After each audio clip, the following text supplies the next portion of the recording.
Good morning. This is the time and place for the Planning Hearing Officers meeting for August 18th, 2010. My name is Laura Stotler, and I'll be conducting the hearing today as hearing officer. We have two cases today, and the relevant exhibits are posted on the panels located directly behind me. I do want to make an announcement to begin with. The first one is that item 1 on the agenda, located at 902 Stewartton Way, is a conditional use permit number PCUP 2010-007. This item will be continued to September 1st, 2010 with no further notice. And then to go on with our hearing that will continue today, we have a procedure today for a variance under the provisions of Title 30, Chapter 3043 of the Glendale Municipal Code. A variance shall be granted if four required findings are present. 1, that the strict application of the ordinance would result in practical difficulties or unnecessary hardship inconsistent with the general purposes and intent of the ordinance.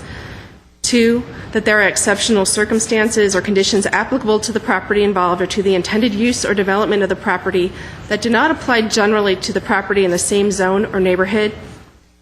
3, that the granting of the variance will not be materially detrimental to the public welfare or injurious to the property or improvements in such zone or neighborhood in which the property is located. And 4, that the granting of the variance will not be contrary to the objectives of the ordinance. Cases today also include a conditional use permit under the provisions of Title 30, Chapter 3042 of the Glendale Municipal Code. A conditional use permit shall be granted if four required findings are present. They are: first, that the proposed use will be consistent with the elements and objectives of the general plan. 2, that the use and its associated structures and facilities will not be detrimental to the public health or safety, the general welfare, or the environment. 3, that the use and facilities will not adversely affect or conflict with adjacent uses or impede the normal development of surrounding property. And 4, that adequate public and private facilities, that includes utilities, landscaping, parking spaces, and traffic circulation measures, are or will be provided for the intended use, for the proposed use.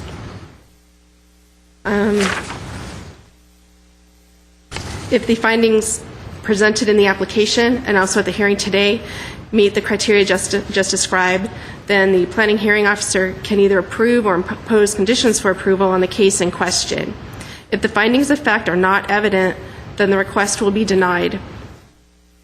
Notification of this hearing was accomplished by the use of public notices, which were mailed to property owners within 500 feet of the subject property, physically posted on the website or on the site in question, placed in the local newspaper, and also posted on the city's website. Hearings will proceed as follows. I'll read a description of the application and request. Then I'll read the reports received from other city departments and other letters or communications from interested parties. Then the case planner will make a brief overview of the case, give an analysis, and make a recommendation. The applicant will then be asked to come forward, stating both name and address, and will be asked to present a case within a 15-minute time limitation. Others in support of or in opposition to the application and interested parties will be asked to come forward to speak, again clearly stating both name and address within a 3-minute time limit. Lastly, the applicant will be given the opportunity to make closing comments if desired in response to testimonies given by preceding speakers within a 5-minute time limit. The hearing will be closed and the case taken under submission or a decision may be made. After the hearing, the decision will be prepared in writing and will be in the form of a letter sent to the applicant and to all persons who responded to the public notice, either by speaking at this hearing or by submitting written responses, and who have also provided their name and mailing address. The date of the decision will be the date on the letter. Under the appeal provisions of Title 30, Chapter 30.62 of the Glendale Municipal Code, the decision may be appealable to the Planning Commission within 15 days of the decision date, and the notice of appeal shall be filed with the Building and Safety Division located in Municipal Services Building Room 101. If you wish to speak, please write your name and address on one of the speaker's forms which have been provided by the front door and submit it to our planning staff. The speaker's forms look like this, if you haven't already submitted one. I would also like to inform everyone that the official proceedings of the Planning Hearing Officers meeting are recorded on tape as part of the public record. So for the first case, Again, we continue the item number 1 on the agenda, Stewarton. That was continued already to September 1st, 2010. So I saw somebody came in late. If they're here for that case, just want to make sure that you're aware that the Stewarton case was continued. Okay, the next case that we're taking now is located at 1912 Sussex Court. It's a conditional use permit case, PCUP 2008-045, and standards variance case number PVAR 2008-040. We will be holding one hearing for both of those cases. The applicant is Nadim Haider. The property owners are Zakira Merjaz and Nadim Haider. Case planner is Brad Collin.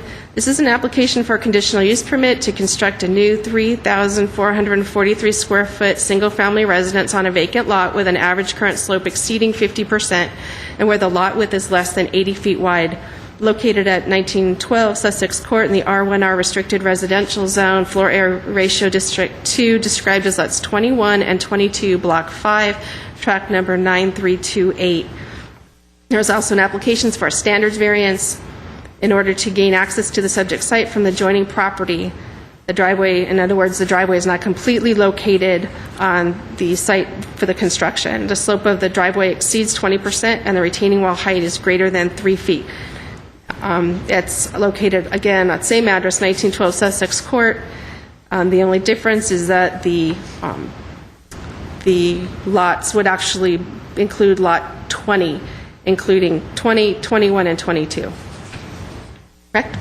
Yes. Okay. Let me take a look first at the comments we've received from other departments.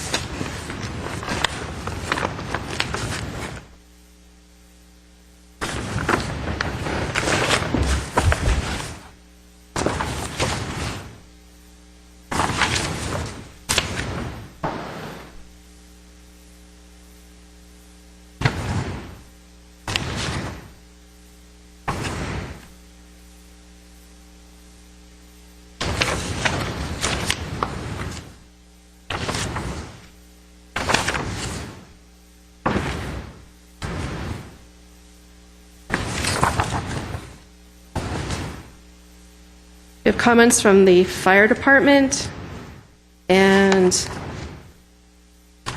they've just noted that it's located in a high fire hazard zone. We also have notes from planning section from Eric Kraus, located in a fault management hazard area. This would require preparation of a geo-study. It's located in a landslide hazard zone. So you'd have to comply with landslide hazard policies, and you'd also have a required oak tree report. We would also need to include analysis of riparian associated with the drainage channel. We have oaks on the site.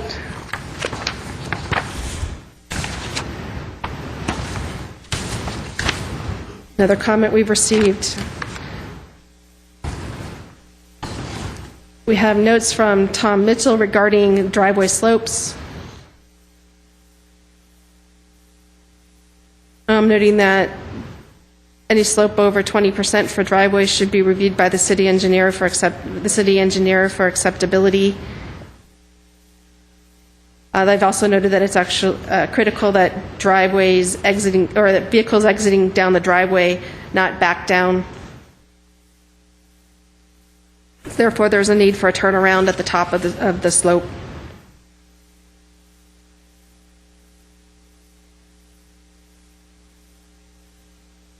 And there's a note that because of the need for vehicles to turn around in the driveway, you would have a lack of guest parking up at the top of the slope for the subject site.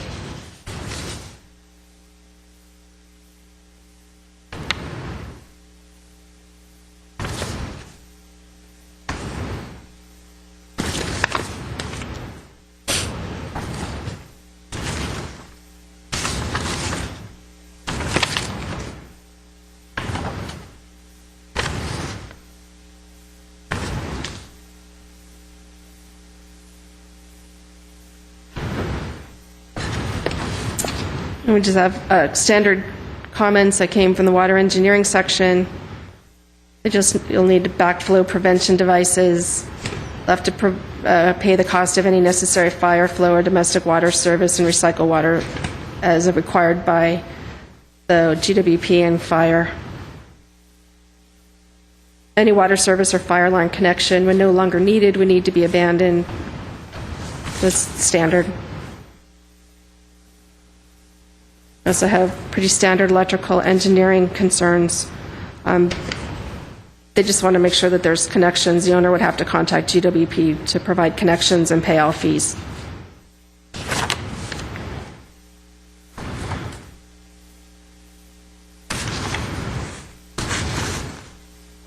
Engineering has noted that they'll need to have a grading permit.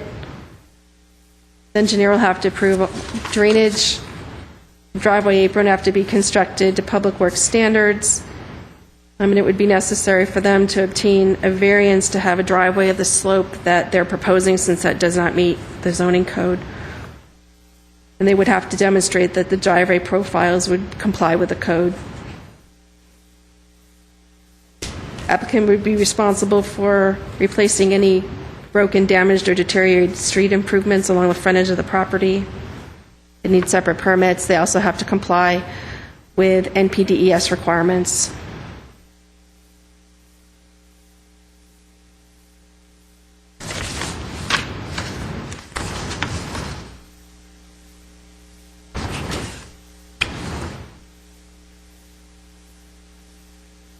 And the fire department also notes that it's in a high fire hazard area. They must comply with the California Building Code and hillside development landscape guidelines. They'll also be required to have fire sprinklers and get have their landscaping permitted. And they'll also have to have a right of entry permit.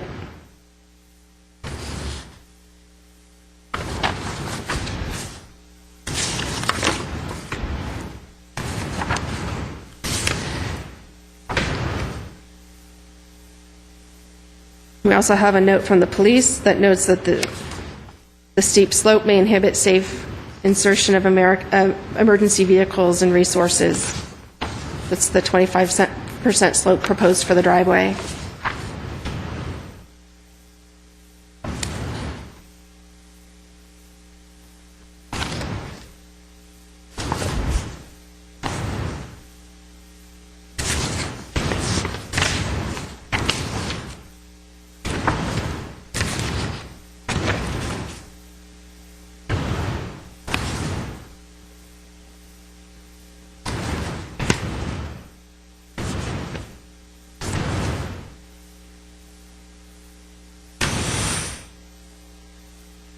Public Works has noted that any demo would have to comply with their requirements.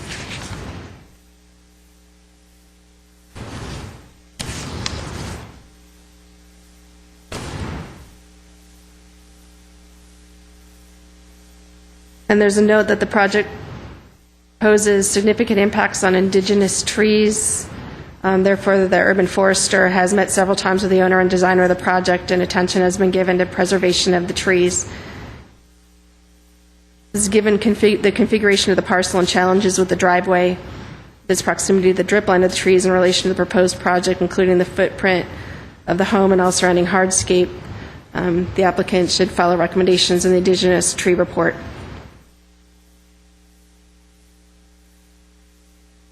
And then there's quite a few guidelines that have been provided in the indigenous tree report.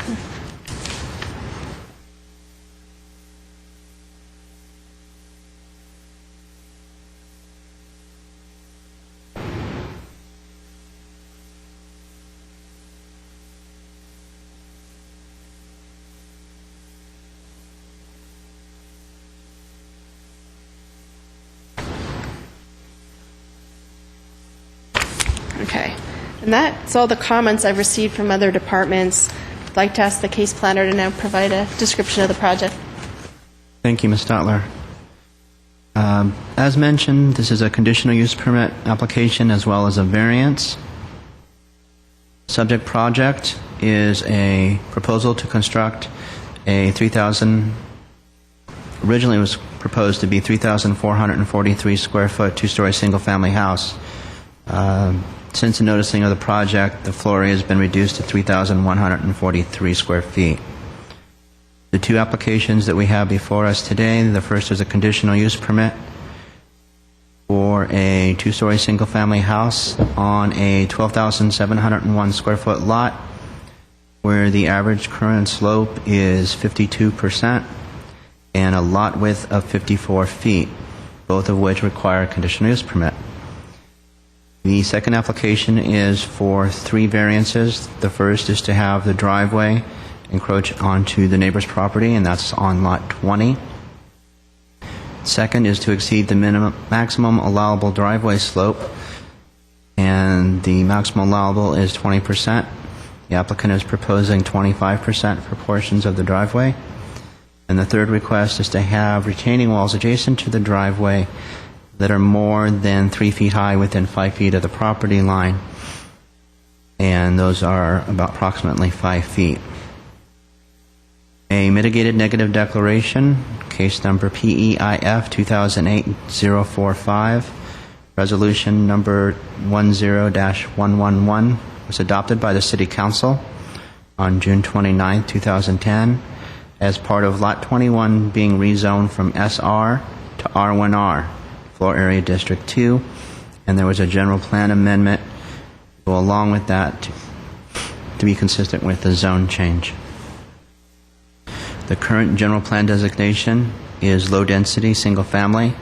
The land use element of the general plan calls for the area to be developed with single-family projects, and the surrounding area is also developed with single-family homes. The site consists of a vacant hillside lot with an average current slope, as mentioned, of 52%. The lot has a width of 54 feet as measured 15 feet back from and parallel to the front property line. The topography of the lot slopes up from the street elevation.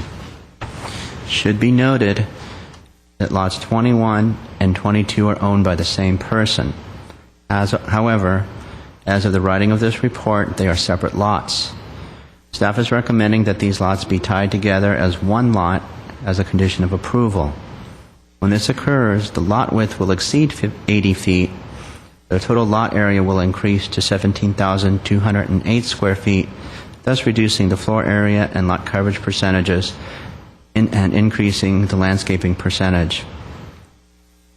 Also, this will eliminate the need for the 80-foot minimum requirement, but of course this will need to be taken care of to be able to eliminate that. But since the project we have before us does not have the lots tied together, we're looking at lot 22 on it, or lot 21 on its own. Okay. And 20. Further, lot 21 on its own is only 4,507 square feet and would be considered a substandard lot in this zone. The minimum lot area for development purposes is 7,500, and it could not be developed individually. In 2008, the applicant submitted an application for a conditional use permit and a variance for lot 22 in the R1R zone. The conditional use permit application was a request to build a single-family house on a lot where the average current slope exceeded 50% and the lot width less than 80 feet. In addition, the applicant requested a variance for the driveway slope exceeding 20%. While these applications were being reviewed, the applicant also requested approval from the Urban Forester and Public Works to allow the driveway to be placed under the drip line and adjacent to the roots of a large protected oak tree on the subject lot. This application was denied due to the potential damage the proposed driveway would have on the 38-inch diameter oak tree. Due to the denial, the applicant had to find another means for accessing the lot. The applicant returned with a proposal to locate his driveway on lots 20 and 21, which are adjacent and to the north of lot 22, where the house will be built. Lot 20 is part of 1917 Sussex Lane and is tied by the subject house going over the property, and that's for lots 19 and 20. The house on 1917 crosses the common property line of 19 and 20 by approximately or minimally 2 feet.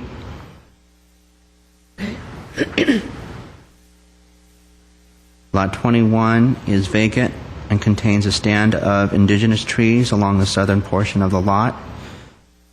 The owner of Lot 20 has granted an easement to the applicant for use of his property for the driveway. At the time the conditional use permit and variance applications submittals for Lot 21 was zoned SR, which is a special recreation zone. This zone does not allow for single-family development, much less driveway access to the single-family house. The applicant applied for and was granted approval from the City Council on July 6, 2010, to change the zone from SR to R1R in a general plan amendment, to change the land use designation from recreation open space to low-density residential. This change is consistent with the surrounding properties and would allow the driveway to be located on Lot 21. In addition, the applicant is proposing, under this application, 3 variances. I'll go through the findings for the variances first, and then I'll go through the conditional use permit. The applicant is requesting 3 standard variances. The first request is to gain access to the required parking and subject site from an adjacent lot. The second and third requests are to exceed the maximum allowable driveway slope of 20% and to have the retaining walls that are more than 3 feet high within 5 feet of the interior property line. Staff believes that all 4 findings can be made in a positive way. The strict application of the zoning ordinance in this circumstance would result in practical difficulties and unnecessary hardship, and there are exceptional circumstances applicable to this property due to the number and location of the existing indigenous trees on the property and the slope of the lot.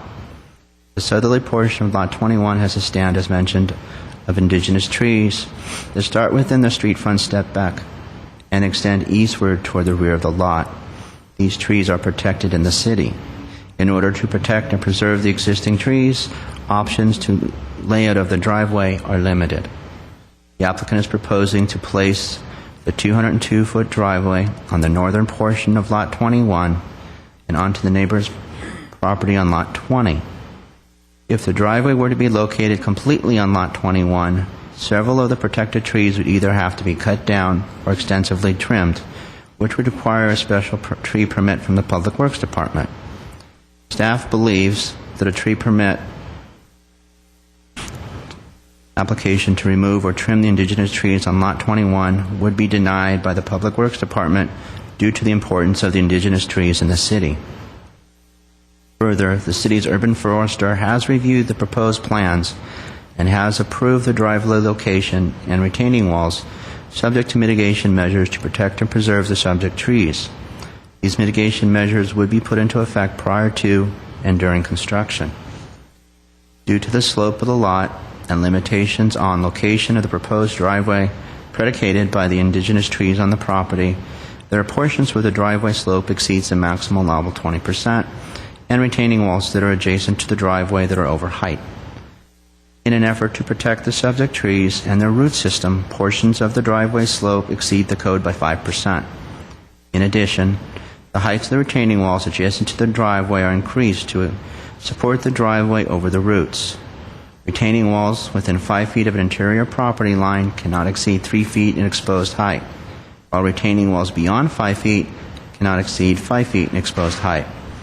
There are 3 locations along the driveway where the retaining wall exceeds a 3-foot requirement. The proposed retaining wall varies in height from less than a foot to 5 feet. If there were not any protected trees on the property, a variance application would not be needed. Staff has consulted with the Building and Safety Department regarding the necessity of retaining walls versus other alternatives to the retaining wall. The only other alternative to the retaining wall system was to regrade the hillside.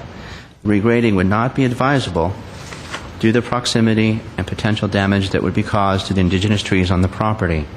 Further, the regrading necessary would be in violation of the hillside ordinance, which serves to maintain hillsides. The city's traffic engineer has worked with the applicant to modify the driveway to make it a safer configuration, such that a longer backup is provided from the proposed garage. This should enable the property owner to drive forward down the hill rather than backing up, which is unsafe. While the applicant has modified the driveway to address this concern, a condition of approval has been recommended that there shall be no backing down the driveway. The granting of the variance will not be materially detrimental to the public welfare or injurious to the property or improvements in such zone or neighborhood in which the property is located, such that the proposed driveway location is more sensitive to the existing stand of indigenous trees on both lots 21 and 22. The existing cul-de-sac is developed with single-family homes. The proposed driveway will follow the contours of the property and will not affect the surrounding neighbors. As mentioned before, the owner of Lot 20 has granted the subject owner an easement to use Lot 20 for the proposed driveway. Proposed development is compatible with the existing developing lots on the cul-de-sac since they are all upslope from the street. The granting of the variance will not be contrary to the objectives of the ordinance, and that the driveway location, while being partially located on a neighboring property, will provide access to the new single-family dwelling. This is the only location where the driveway can go without impacting the stand of indigenous trees. In addition, portions where the slope exceeds that allowed will still allow access to the proposed single-family house. Further, the retaining wall height is necessary due to the slope of the lot. Portions of the retaining wall are 2 feet higher than code allows and will allow the driveway to have a better structural system.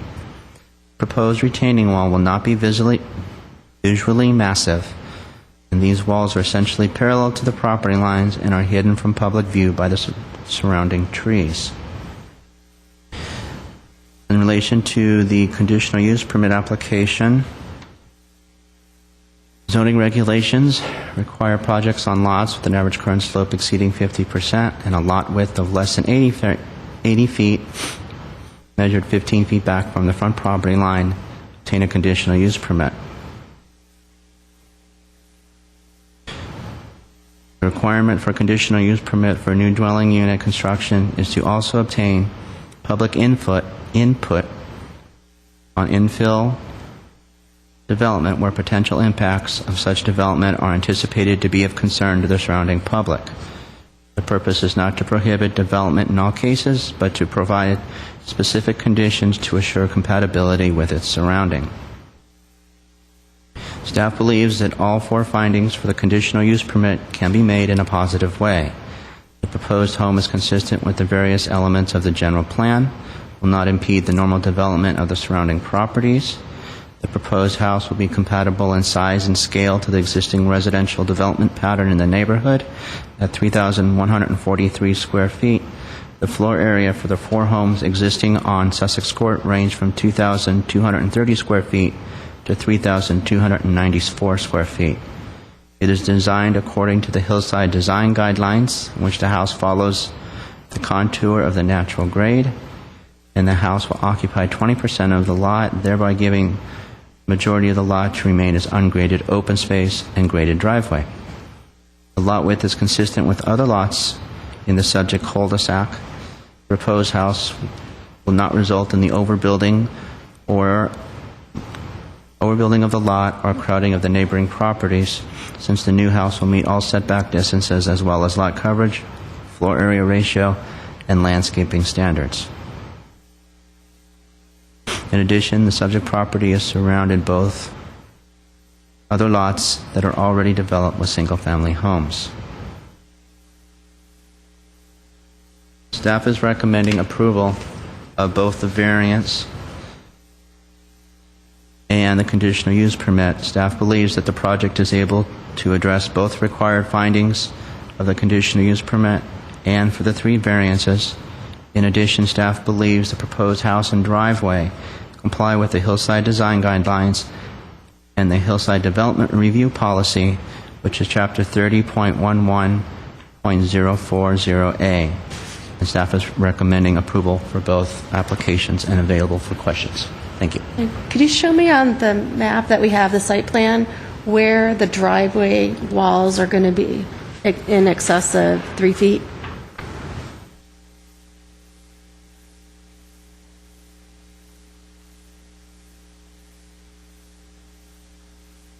Oh, sorry.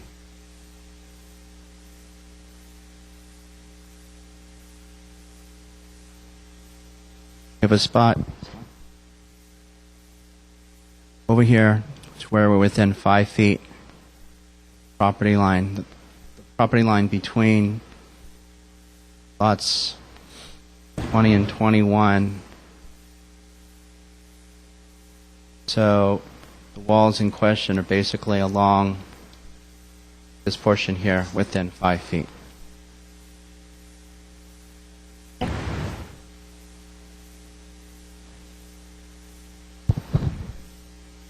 And has the applicant submitted any studies of other driveways? Have they looked at other options? I know that there was a permit that was, an oak tree permit that was turned down before. That was one of the reasons why you looked for an alternate access. But has the applicant turned in any driveway options that would show a driveway that would be closer to actually meet the code or something closer to 20%? Based off of the limitations that they have out there, as mentioned, there are several indigenous trees, as you can see on both sides of where the driveway is. The applicant was trying to design the driveway in such a way as to protect those trees and protect the root systems. So in an effort to do that, they had to either build up the driveway, which put it over the slope requirements, or have it shifted in one direction or the other in an effort to protect the trees that are out there. So do you know which, I noticed in the report, the oak tree report, it mentioned that there was one multi-trunk that was going to be removed, but it didn't have the numbers listed on the site plan. Do you know where that tree was located?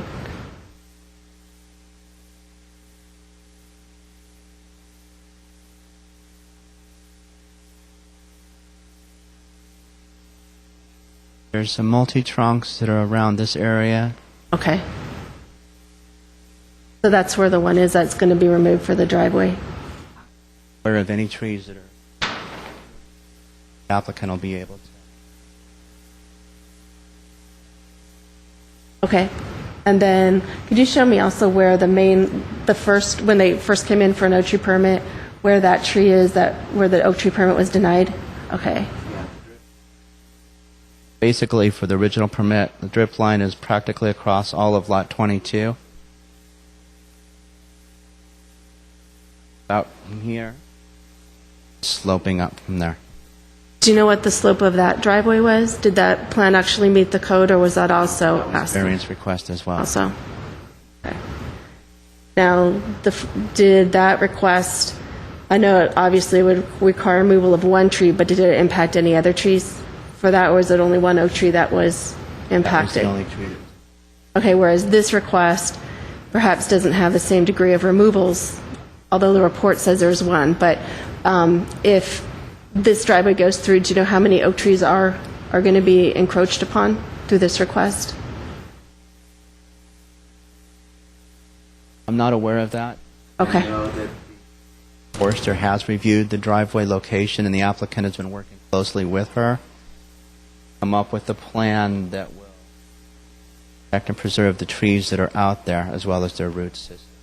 Okay. And then also I noticed in the reports there was mention of a drainage area, a drainage pipe that's running through where would that drainage pipe, how does it cross this property? It basically comes just north of the property line, more on Lot 20, Okay. and down The driveway, it goes up underneath the driveway?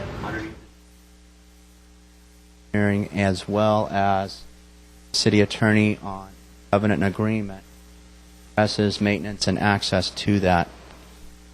Okay. And the pipe is wholly on, I guess it would be Lot 21, or is it also impact Lot 20? Also impacts Lot. Okay, but right where the driveway is then, right? Both lots, right where the driveway is? All right.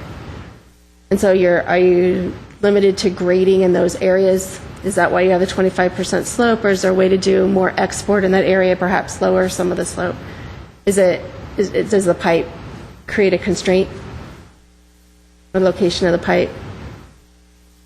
What do you want me to ask? I can ask the applicant. Okay. Okay.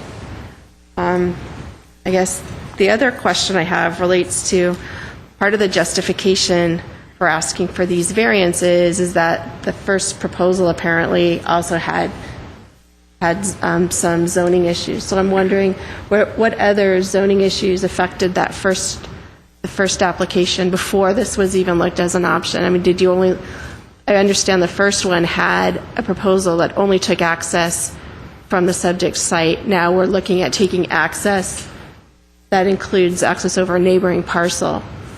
Is there any justification for that? I'm wondering, if we had a proposal that worked, they both require variances, why would this one be superior to the other?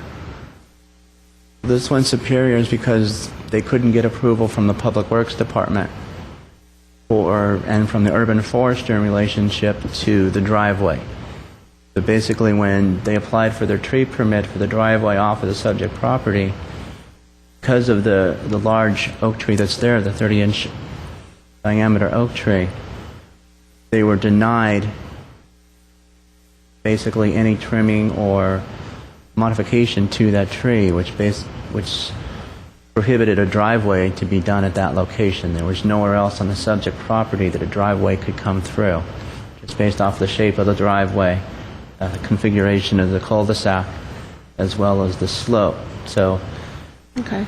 couldn't get support from the Public Works Department for any modifications to that tree, so they had to find another way to have a driveway access the property without impacting the trees that are out there. Okay. Then has any attempt been made to include that portion of property where that driveway is on the neighboring property? Has any attempt been made to acquire that property for the subject site? A lot line adjustment or a parcel map or any, I mean, I realize there's an easement, but has there actually been an attempt to put the driveway on the property? Has that been explored? As of this time, there's been no discussion about shifting the property line over from Lot 21 to Lot 20 to include the whole driveway within Lot 21. But it Okay. could be done code-wise with a lot line adjustment.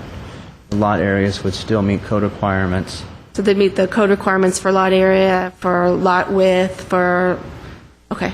Yes. Okay. That's all the questions I have for staff. I have several cards I have 2 cards that are listed as applicant. I have Ed Hagobian. Would you like to go first? Okay. Anybody can submit a card. They have these green cards in the back if you'd like to speak on the property. Thanks. Ed. Good morning, Ms. Stadler and the staff. First of all, I would like to thank Brad Collins to be patient with us for such a long time to go through this process. And I believe presentation that he had was very complete, in detail. Again, I would like to appreciate that. Thank you very much. Now, since this conditional use permit and variance, they have findings that are very similar. I'm a little bit confused if I go beyond the first one, which I believe is first one is variance, then we'll go for conditional use permit, or I can talk for both in the You same can time. talk for both. Okay. That's fine. Before I forget, I remember that the previous design, why the previous design was not possible. It's a very good question that you asked. If I'm right, please correct me if I'm wrong, Brad. The previous design was encroaching into the neighbor's property to start to grade from neighbor's property to lower the pad. Am I right? I don't remember that I at all. remember that. May I approach and show you where did they started to do the Yes, if grading? you would show me, that would be great. I believe he'll need the microphone. Thanks. As far as I remember, they started, because from, even if we had cut this tree, we were not able to have retaining walls not to exceed the 5 feet or 7 feet if it's essentially parallel to the front line. We were not able to reach to any garage. Some retaining walls, they are not supposed to be more than 3 feet high in the first feet, then 5 feet in the second 5 feet. They were exceeding by far. Not here. Over this path so they could build the house. However, that since that was not possible to do to meet the code, and that we didn't want to touch, and nobody touched that oak tree. That is it. We start to work on this driveway, and we didn't reach that easy to this solution because it was really, as you can see, it's a puzzle to avoid the trunk of the trees, to be able to have this here. That beginning was, this was recommendation of the traffic, and that to meet the, even these small jogs here are simply to avoid those oak trees. And working very hard on this driveway took us several months. As a matter of fact, we were lucky eventually to end up with something that is possible, even though that we exceed the slope of 20%. However, you remember that it used to be 25% maximum. It was changed like 3 years ago, if I'm right. So these are the reasons for the design of this driveway.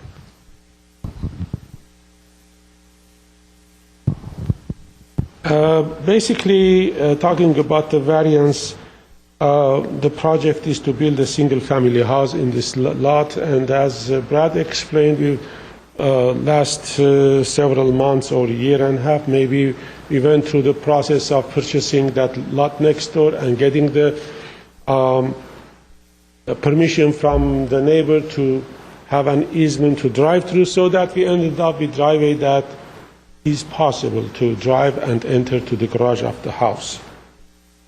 So basically we are trying to avoid the oak tree, and we are trying to avoid excessive grading for the driveway not to damage the roots of the trees. In some locations, we'll be careful when we design the structure of that driveway to be raised on top of the minimum foundation so that the roots of the oak trees will not be damaged.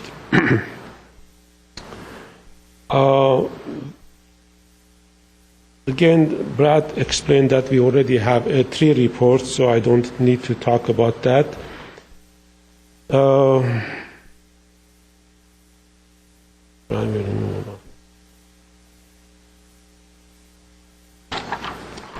Well, is it true that on the oak tree report it says one multi-truck tree is going to be removed? Is that still true? Yes, and the owner is going to explain that particular tree, that apparently that tree is not healthy. Okay, and is that tree located where the pad would be for your house, or is that for the driveway? I believe it's the pad of the driveway. Am I right? Okay. Yeah. So if I have to go through these findings of the variance, 4 findings, one by one, or You it's can go have, obvious? as long as you hit them all, whatever's the easiest way for Okay. you. Okay. Okay. The practical difficulty is the location of the protected trees and slope of the lot. Those existing conditions prevent to design and construct a driveway that could avoid the trees and steep slope of the lot. As I mentioned, even if we had to cut that tree in the front and enter to the garage, that was not possible because of the height of the retaining walls. What exceptional circumstances or conditions apply to the property involved or to the intended use or development of the property that do not apply generally to other property in the same zone or neighborhood? As you can see, the combination of the oak trees, location of the oak trees, steep slope of the lot, which is concentrated basically in the front, and the back is a little bit less steep. So this is very unique to this lot, and also it's located in a cul-de-sac. So if the front edge is short, that's the choice we have. We cannot If the frontage is 100 feet or 80 feet or more, that gives a little bit more possibility to kind of zigzag the driveway to reach to higher location to enter to the garage. And we believe that that's exceptional and unique. Why will granting of the variance not be detrimental to the public welfare?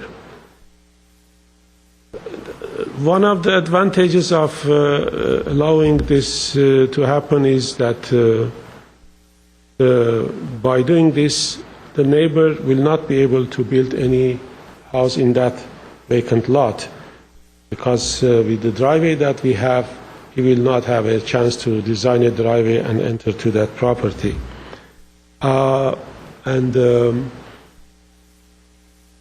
We will, with the engineering that we'll have, civil engineering, we will design everything in a way that will sustain whatever is there in better condition, because sometimes when it rains, there is some kind of eroding there that can cause damages. We will have a very well-designed drainage system.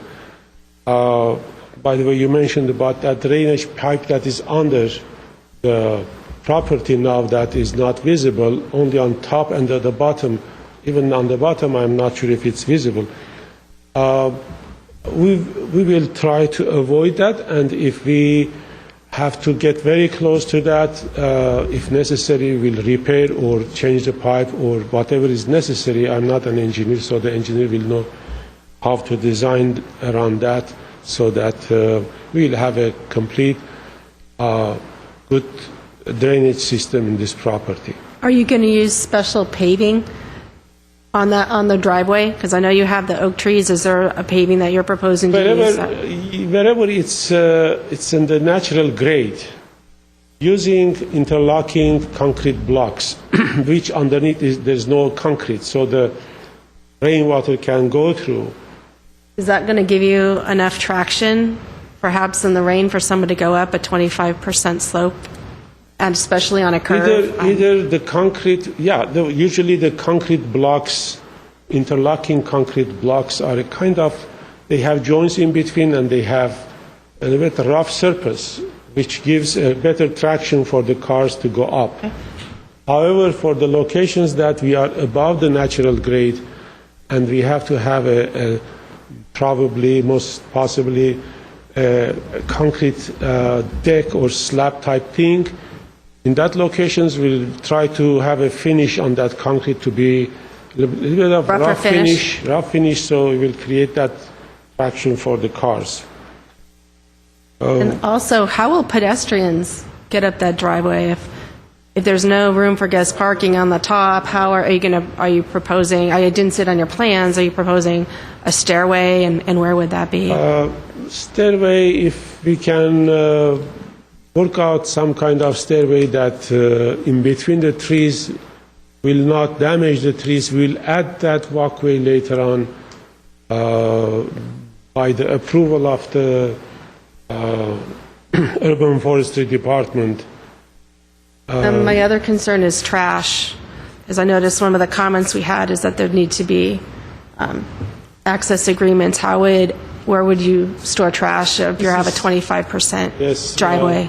This is something that we always have an issue with the upslope or downslope lots, because in the front setback we cannot create kind of indentation in the dirt to put the trash enclosure there.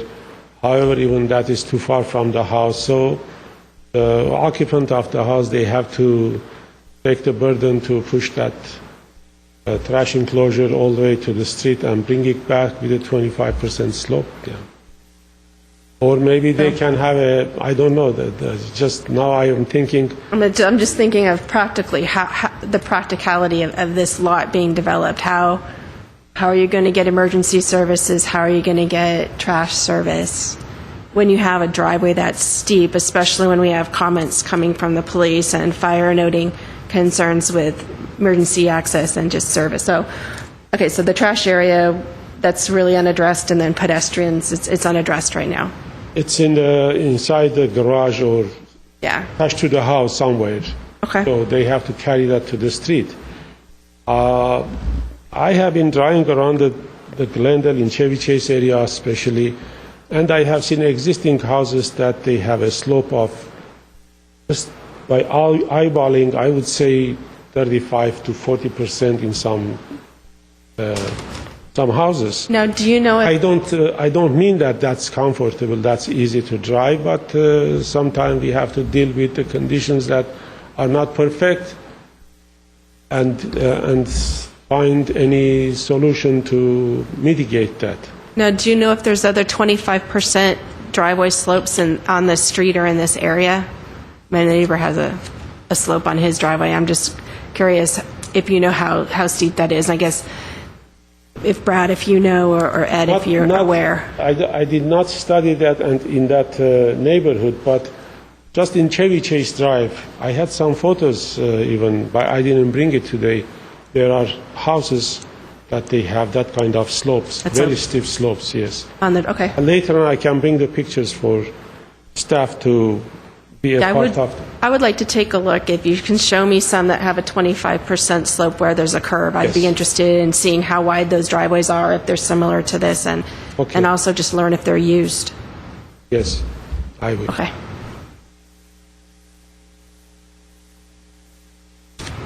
Why will the granting of the variance be in keeping with the objectives of the ordinance? The objective of the ordinance is to avoid the protected trees to get damaged, while to create a habitat for a family at its best possible way by choosing alternative options with the least deviation from the code without creating an unsafe condition. So this is my response for these 4 findings for the variance. So on number 4, we do have the variance that's requested for the retaining wall, for the walls. Is there an option to berm, or why do you have to put a wall, and how come you can't use another method to avoid the wall or lower it?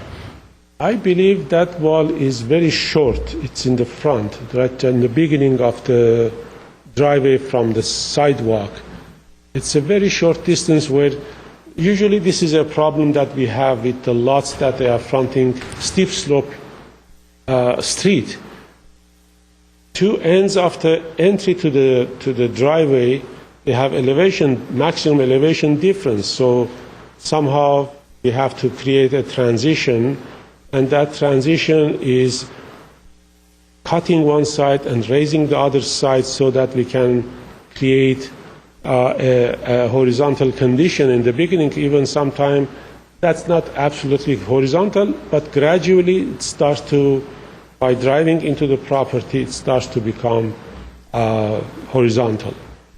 But is there I don't think in the front setback we cannot add dirt, because in the first 15 feet of the R1R zone, we can have 18-inch high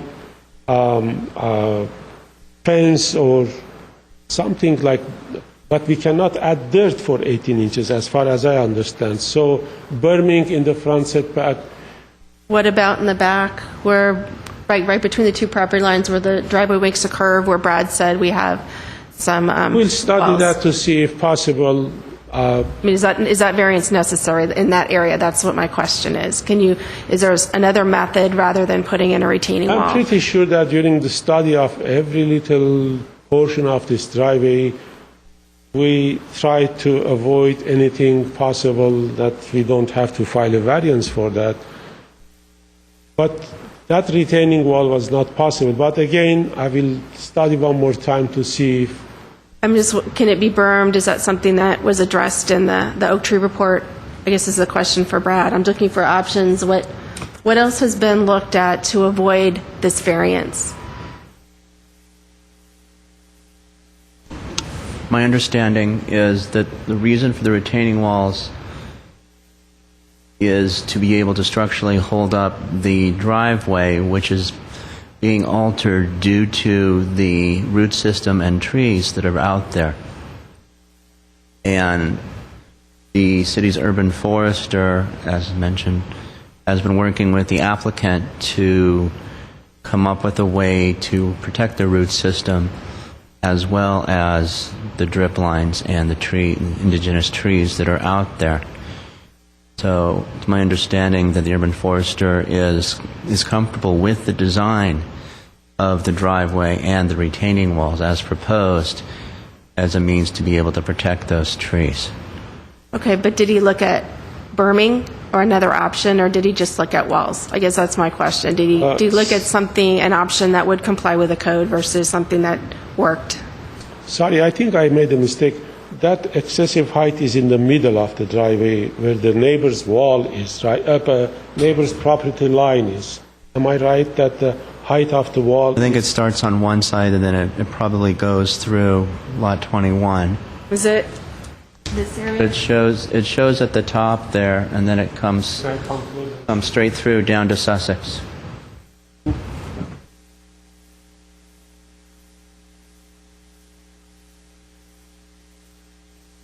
That's where the variance is. Request is. That's within.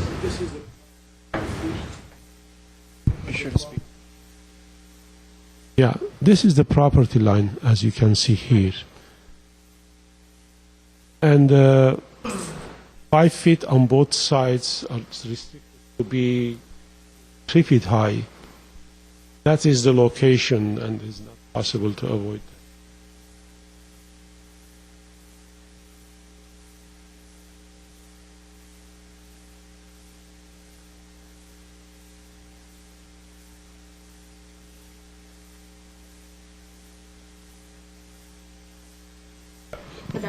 It will not work because on one side we are cutting, on the other side we are raising. So we need to cut that. We don't need to dirt there. Berming is possible by.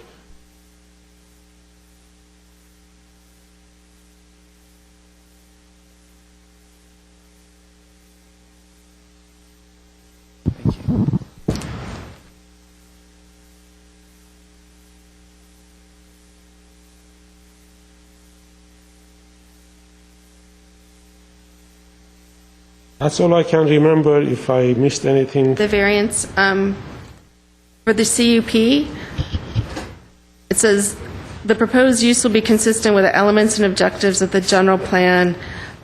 One concern I have is the grading that's being proposed for not the driveway, but also what's shown for the pad area for the house. To the rear, it looks like you have quite a large backyard that you're creating with basically grading up to 15 feet tall to create a backyard. Why is that grading necessary? It's a lot of extra grading on a hillside. My concern is it looks like you're grading on one and filling out to the other. It looks like it's really not working with the topography. It's really altering the topography to create a flat pad area. Yeah. And that doesn't appear to be consistent with what I read in the hillside ordinance. So I'm wondering, why do you need to have that? Honestly, after we submitted these plans, then we talked to Stefan Reich about the design, and she proposed us to make changes to reduce that kind of grading, and we have already a design ready for that purpose, except that it was too late, and submitting these plans, this design would have caused the delay of this hearing, but after if this is approved, we will use that kind of design to avoid that kind of excessive grading. But however, please remember that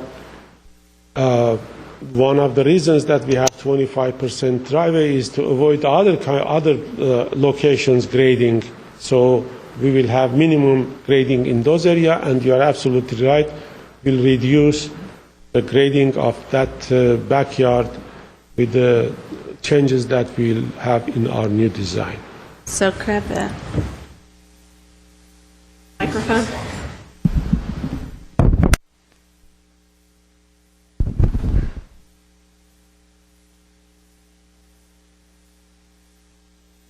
Can you hear? Is it on? Good. Okay. My question is back in here. If there was a condition that said that this would not be graded, what I see is this is being graded here, and it looks like there's fill being put in. So basically, you're taking from this area and putting in a big deck, creating a flat pad for your house. So that's what to me says it's a flat land development. It doesn't look like it's really built into the hill. So if there was a condition that limited this, or would you have a design that you already have that would show a reduced grading alternative? That would be something I would like to see. And if I put a condition like that on, is that something that would be acceptable to you?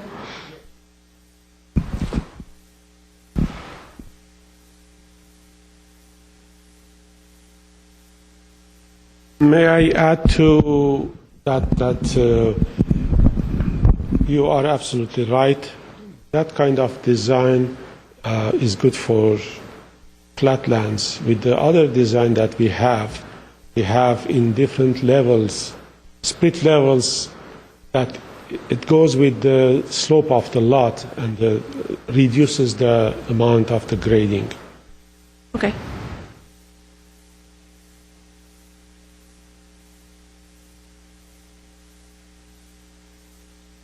Anything else that I need to? Yeah, one of the conditional use permit findings,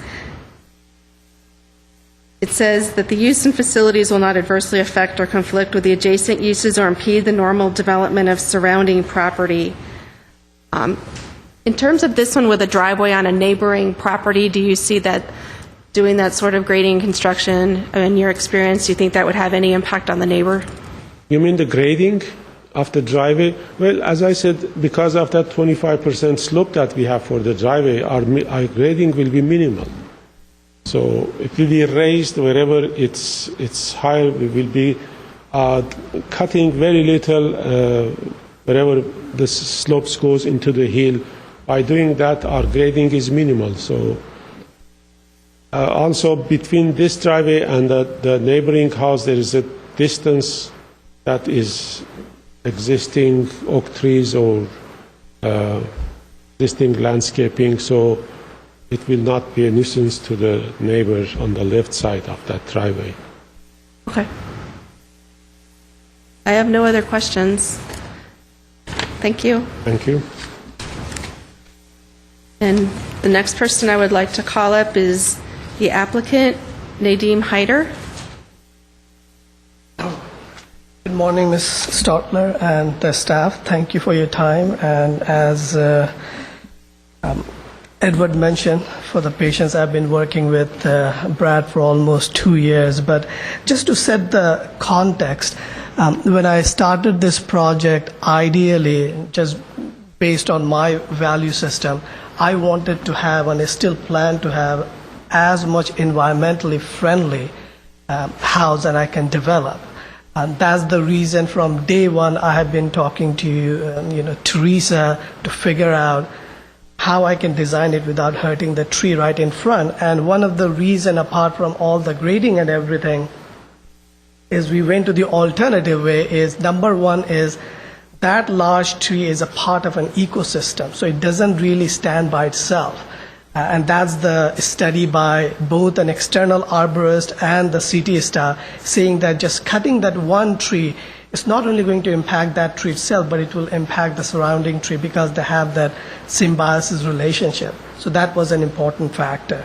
The other factor that we considered using the other lot, and I went to a great extent to finding the owner and buying it eventually, is it already has a natural slope, so you can actually walk on it. Versus the other way around, you actually have to dig it and create the driveway.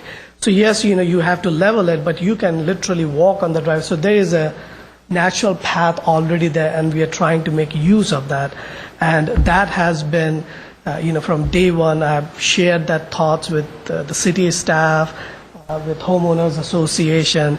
What do you think? And unanimously, that was the recommendation. And as a matter of fact, someone from I'm forgetting his name, who runs the public planning, Steve Zern's office, Mike Whitaker actually recommended that why don't you try this? I was almost going back to the city saying that, this is my only way. But he said, try this alternative, that's much more feasible. So that's the reason why we went around the other one.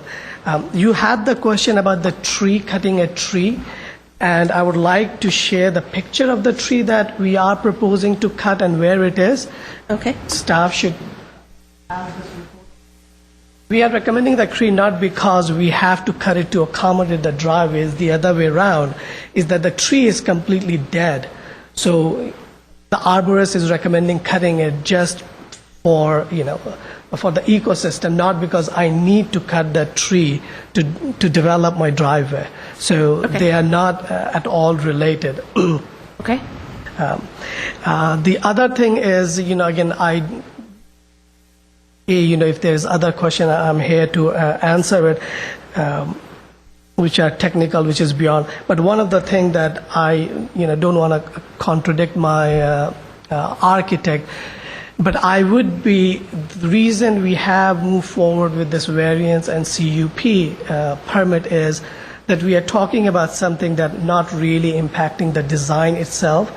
Yes, he is right that we will relook and re-examine the design itself, but everything that we are asking for is in a way not connected to the house design itself. Regarding the backyard, as I said, that I will do everything possible to minimize the grading and conform to the hills, and I've been working for the last 2 years to make sure that I conform to all the codes. But the part that if that becomes the condition of whether I can have a backyard or not, I need to look at it and examine it, and I'm just requesting that hopefully that's not part of the conditional use permit. Well, actually, it is one of the things we look for, a conditional use permit, especially when you have a hillside lot anything over 50% slope, is we look with how the grading and how the house will fit into the area. It's not just your access, it's both. And so that's, obviously a lot of effort has been put in that driveway. Right. And my concern is it's not just the driveway, it's the driveway and the house, especially the house that'll impact your neighbors. That's what everybody's going to see. So I want to make sure that what you're building on, especially when it's a small lot, and I know it won't be once you add the other lot, but it is a steep lot. I want to make sure that it'll function not only for you, but then also for your neighbors and also for the city. So making sure that we can provide adequate public service.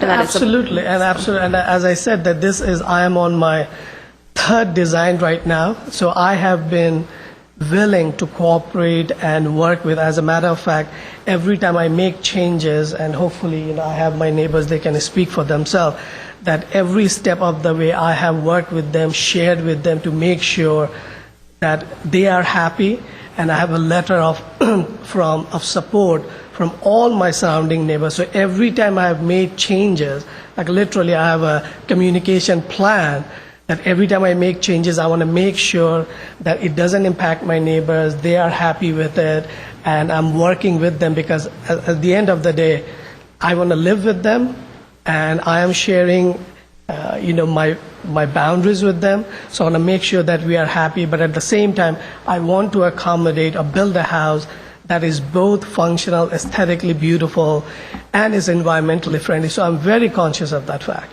And then when you did buy the neighboring lot, did you try to obtain a portion where the driveway would be from your neighbor? At that point, that becomes, it became like a legal thing. So at that time, I never really thought about it, whether if instead of getting the easement versus buying it outright, Victor Malling would have been open to that suggestion. It's just that I never really thought about it, whether it would make sense for me to buy it or get the easement from it, because I know that he's not using that lot, the back of the lot, and we have been friends. I bought the lot from him, so he's very supportive of it. If it makes an environmental difference, apart from the legal, whether I own it, I do have the easement, I can approach it if that would make sense. But for my understanding, that's all I asked for, and he was happy to help me. Okay. And then I did hear that there is an alternate design that you have that actually does have reduced grading and a design that actually is more in keeping with the hillside ordinance. Is that design ready? Is that something you would be willing to show to us if we were going to be? Not, I mean, you know, again, after we went through this process, there are few changes that we have in mind, just from my perspective, that I am not looking for a large, huge house. You know, I have a family, you know, I have a 2-year son. Hopefully we'll have one more, but we don't know. So I want to have a small house, environmentally friendly. So initially I want to reduce the footprint a little bit less, make it more feasible. Do we have a full-blown design? No. But we have just been talking about that. I do want to scale back a little bit, make few changes. But, you know, we haven't really developed anything that I can really share with you. Would you have something, maybe your architect can answer, would you have something that, because what I see here doesn't meet, to me, I'm not hearing and I'm not seeing something that absolutely meets the intent of the hillside ordinance. We've had very strong direction coming from council to reduce pads, to work with the topography, to not create flatland houses on hillside areas. We should really design for the lot. I'm not seeing that here, so my question is, if you have a design like that, would you be willing to submit that to us so we can take a look at what that option would be? Do you already have that? At this point, I would say no, we don't have it. Okay. Is there anything else you'd like to add? Or? No, I'm here, and you know, if anything comes up, I'm happy to answer any questions. Okay. Thank you. Thanks. The next person I have is Scott Norton, who's listed as a neighbor. Hi. Hi, my name is Scott Norton. I live at 3310 Buckingham Road, which doesn't sound like neighbors. We actually share his south property line is my north property line, so we are immediate neighbors. Naz first approached me probably about 3 years ago now, before he bought the property, and we sat down and we talked. At that time, I was building my house, which was just completed last year, so I really know what he's going through. I had to go through a CUP and many other things. It was about an 8-year process, so I sympathize. I also know what he has ahead of him, and it's a hard road. So I'll be there as a neighbor to try to, and as a builder, to try to give him advice and help him through. Anyway, I wanted to go through a couple of things. The first thing that impressed me was that he was very concerned not only about my feelings, but about doing something that was environmentally friendly. He's mentioned that himself. That was one of my first impressions. My house has 2 very large oak trees, and I designed the house around the oak trees. I got the feeling that that was his intent, too. And when we first talked, of course, this driveway wasn't an option.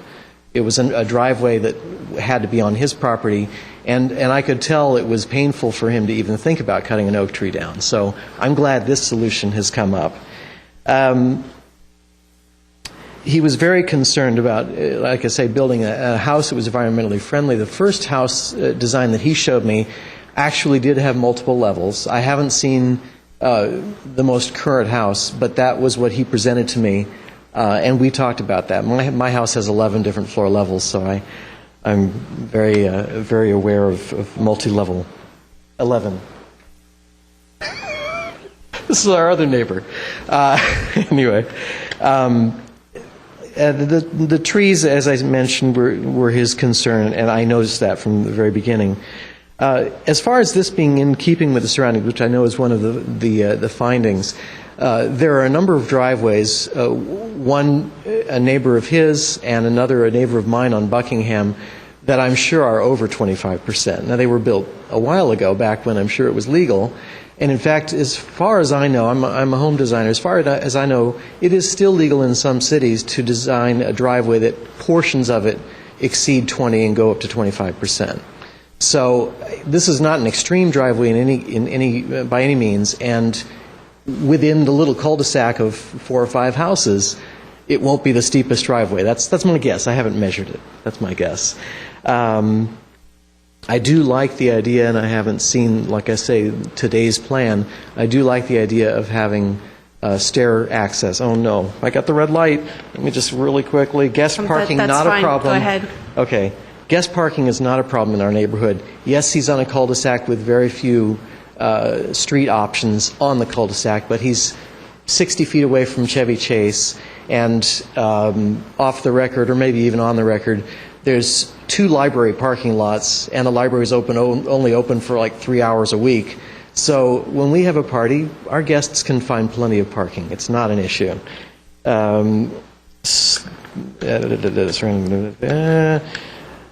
Landslide. Is this improving the safety, the public safety? On my own property, after I bought it, but before we were able to develop, about 5 years ago, there was a very wet winter, and there was a large landslide that actually part of my dirt ended up in the street and blocked the street for a while. By developing my property, that's not going to happen. And I would say the same is going to be the case. He's got a fairly steep slope at the property. By developing it and going through a proper grading plan, that is going to increase the public safety. I do like the idea of the pavers on the driveway, and a pervious surface is a very green way to go. Trash is a problem on a hillside. I've lived on hillsides all my life, and when I was a kid, I had to carry trash cans without wheels down hills. So now we have wheels. It's an issue. It's not in my case, in my opinion, it's not a determining factor. Although I know trash and trash enclosures always come up at design review. I am very supportive of what he's trying to do. As his immediate neighbor, I was one of the properties that at one point he was going to do some grading on my property in order to allow him to get his house where he wanted to get it. I was willing to do that as long as he fixed my sprinklers. I'm willing to help him through this process, and I think what they're proposing right now with this driveway is actually a really elegant solution. And I guess I'll leave it at that. If you have any questions, 5-foot wall. Oh, big point. The 5-foot wall is not on a property line visually. It is legally on a property line, but is actually set in from the visual property line. So to me, I think that would be a non-issue. 5-foot wall in the interior is not an issue. So that is all I have. If you have any questions, I'd be happy to answer them. Thank you. That's it. Thank you. Then next I have Larry Barnes with the Chevy Chase Estates Association. Hi, yes, I'm Larry Barnes, president of the Chevy Chase Estates Association. We, by policy, do not endorse projects in the canyon. Rather, we basically say if we have any objection, and I'm here to say that we have no objection in this particular case. In fact, as has been indicated by a prior speaker, NAS has really reached out to us and has been extremely cooperative in working with us to make sure that indeed we were addressing all of the key issues that were important to the association. We have walked the pad. I applaud for your concern over the intent of the hillside ordinance. This is a relatively flat pad when you go up there, and while I recognize there is some cutting in the back for that pad, it does not seem to, in our opinion, at least violate the intent. We have seen tremendous violations of the hillside ordinance, and we are very supportive of the council and the Planning Commission addressing these issues. In this particular property, we did not see an issue that indeed that would be in violation of the intent of the existing hillside ordinance. The fact that indeed NAS went ahead and bought the neighboring property, at that point in time we even thought it might be city property as a bridle path, and he actually proactively went in to buy that property and create a scenario whereby maximum protection of the indigenous trees could take place. And again, we as an association really applaud that effort. We applaud that indeed the fact that he has worked very closely with all of the city departments as well as the homeowner associations. This is the kind of developer in the canyon that indeed we love to see, because this is a person who is concerned of the issues. He is trying to dot all of the I's and cross all of the T's. I am not going to relate to the design review. We have not seen the final designs yet, and that's out of the purview of this particular hearing. I understand your concern about the back plot and how that might affect the final design, but from our perspective, having walked the pad, it just does not seem that indeed that this is going to be injurious to the hillside topography. And particularly hearing from immediate neighbors of having no concern, that would reinforce our findings as well. So if you had any questions. Also, the 52% is certainly not excessive in terms of some of the other projects that have been approved Canyon before, so we didn't view the 52%. And given that it's a triangular lot, even without joining the two lots, the 20 and 21 together, the narrow expanse at the curb line really didn't bother us because it comes up like this from the sight line. Okay. Other questions? Nope. Thank you. Thank you. And then the last speaker I have is Stuart On.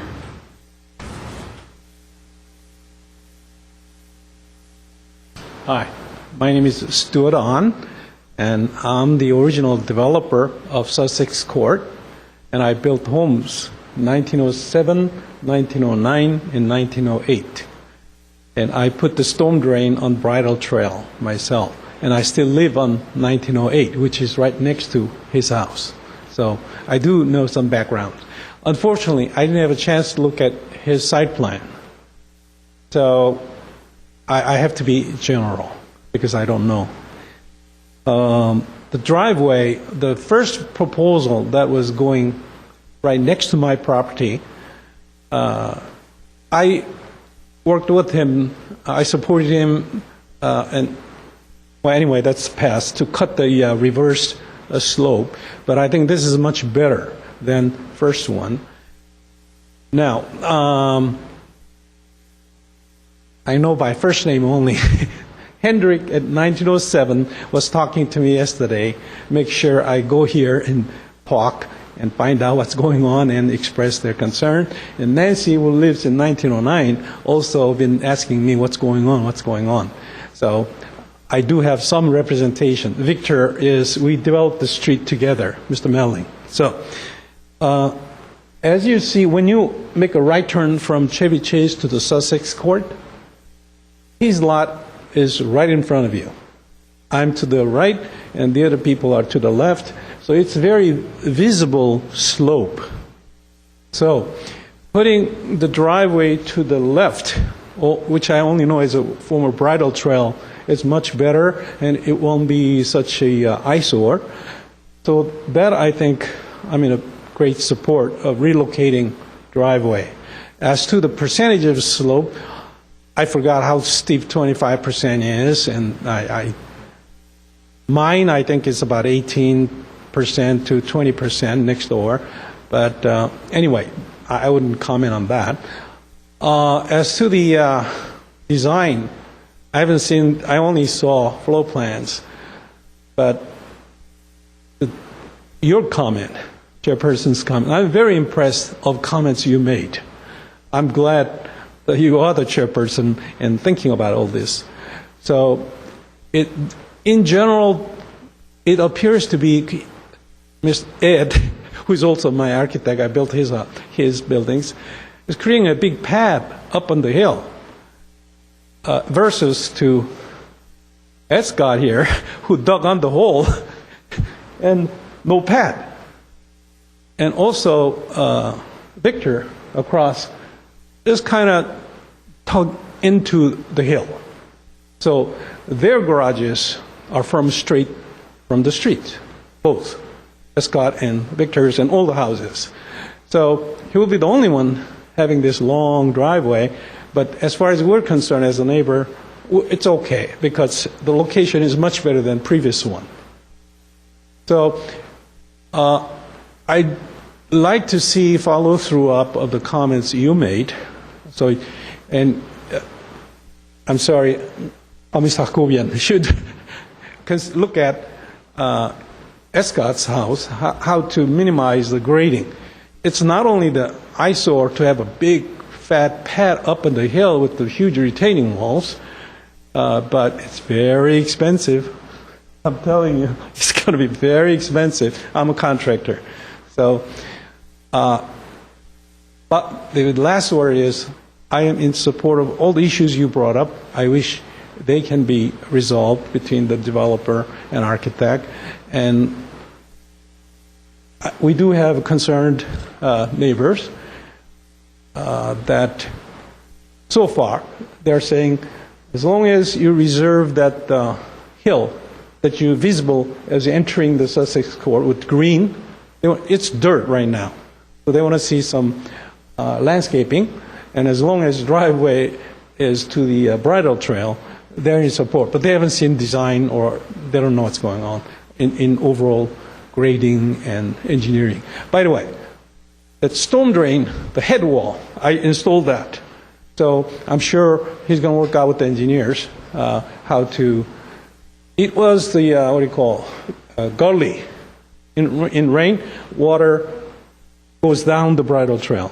That's why I had to put in the head wall and the about 30-inch round concrete reinforced pipe. So that should be considered and somehow reworked. Thank you. Okay. Well, thank you.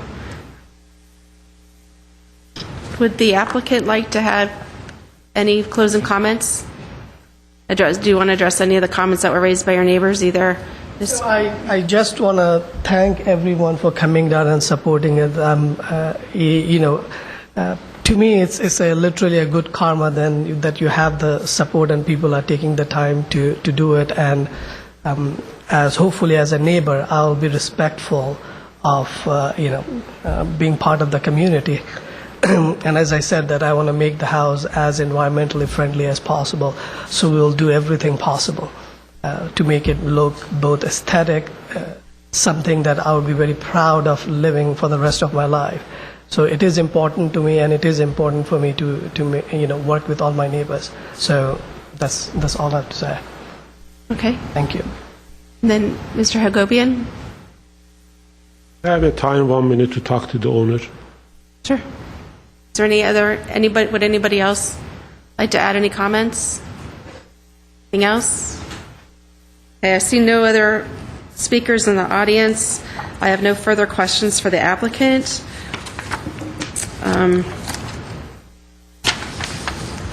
Therefore, this hearing is now officially closed. I'm going to continue this item and take it under, or actually I'm going to take this item under submission. This hearing is now officially closed. Thank you for coming.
Man, college is hard. At least taking the Glendale B-Line's easier. NextBus provides real-time bus information to your cell phone, PDA, or computer. When I get out of class and heading out, all I have to do is text 41411. My bus stop is here at Glendale College, so all I have to do is text NBus, Glendale, Glendale College. Then it responds back with the text asking me for the route number. Then I simply text back with the number. Within seconds, I receive a text with the estimated amount of time, which is awesome because it lets me know if I have time to eat, get a cup of coffee, or hang out with some friends for a couple minutes. NextBus gives me the freedom to travel when I want, where I want. To set up your own cell phone or PDA, go to GlendaleBeeline.com. Click on NextBus for more detailed instructions.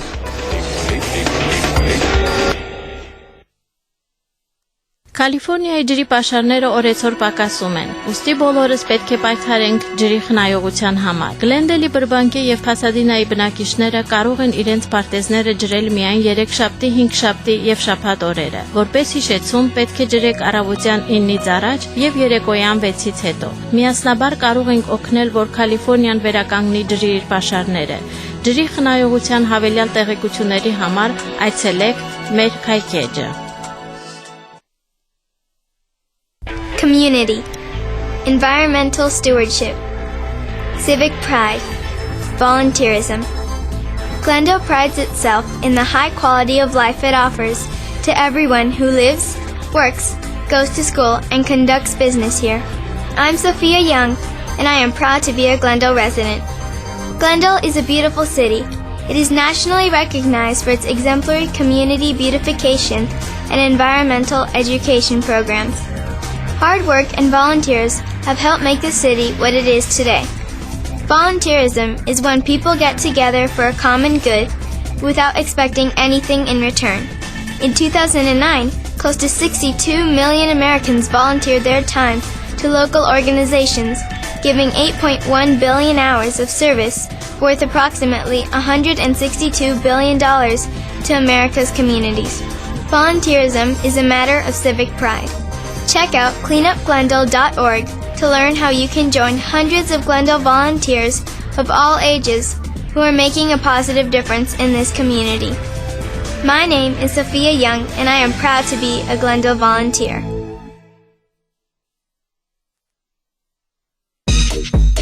Funding for this program was made possible by the Committee for a Clean and Beautiful Glendale. Coming up on this episode of NSTV. Who won this year's I Love My Neighborhood poster contest? Check out some Great American Cleanup highlights. Which neighborhood service inspectors is making